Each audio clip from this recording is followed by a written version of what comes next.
Good afternoon, Sophia. Thank you so much for being here with us today as we talk about an important topic of mental health and social emotional well-being. Thank you for having me. So my first question for you today is, how did you become informed and or interested in mental health? I personally and some of my loved ones have struggled with mental health in the past, most recently over quarantine, as I'm sure many of us can relate to. But specifically with the committee at Utica, there was a flyer posted on Twitter that I noticed, and I knew that I undeniably had to try to be a part of this team because I think it is such an important matter that every single person can relate to. So what are you doing here at Utica High? Like, what are you doing for mental health, and who's your intended audience? Like, give us some good information about what you're doing here in Utica. So it's a committee made up of both counselors and Mr. Leets and about 15 students, and we're hoping to grow that number as we spread it to the students. And like you said, the intended audience is the students, but we're hoping that it will reach out and go to impact some of the staff as well as the family members or friends, loved ones of the students as well.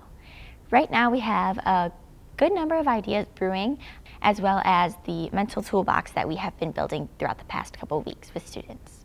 Oh, that's interesting. So what is this mental health toolbox? Can you expand a little bit more on that? What's the intent?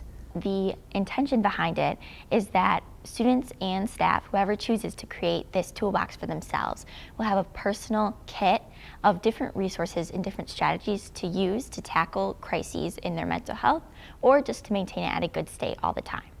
So it includes some senses as well as loved ones and actions.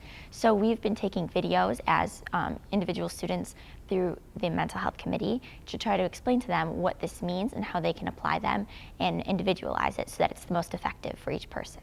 I see. So as I'm learning about mental health, your team is expanding and educating people on mental health, but what you're gearing on right now is the 5 senses.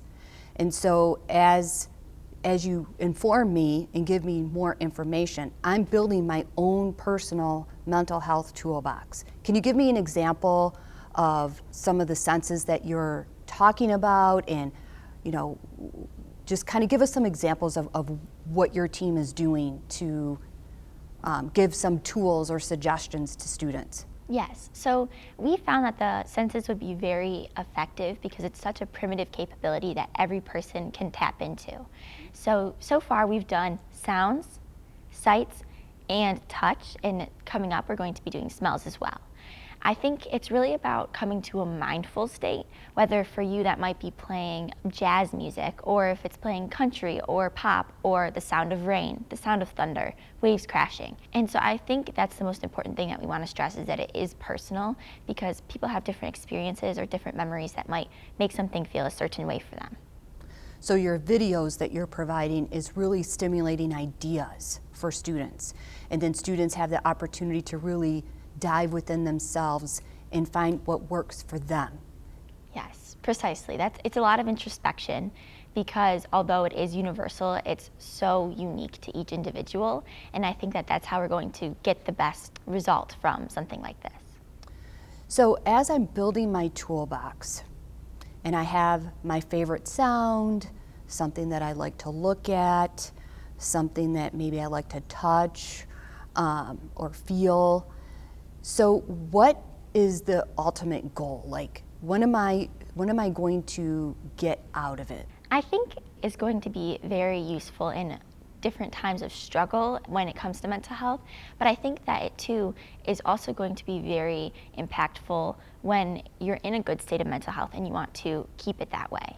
When we were at the summit, one individual talked about how sometimes it's like this boom and bust cycle. You get to the top and then you fall back down. You get to the top, you fall back down. But it's never good to be in this continuous cycle where it includes a low.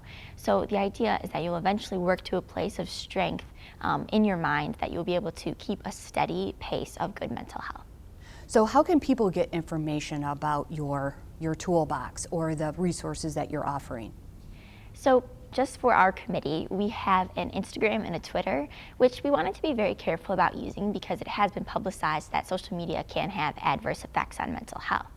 However, we think that that's a great way to get in touch with students because they are very tech savvy nowadays. We also, through Mr. Leitz's video announcements to our school, as well as the articles that he sends out, we've been sending a lot of resources. The UCS Wellness page has a wealth of information that we would also like to publicize to our students because it coincides with the message that we're trying to send. Thank you, Sophia, for being with us this afternoon. The resources that you are providing to the community are wonderful and just a great place to start for people to begin to think about their own personal mental health. Thank you so much for having me.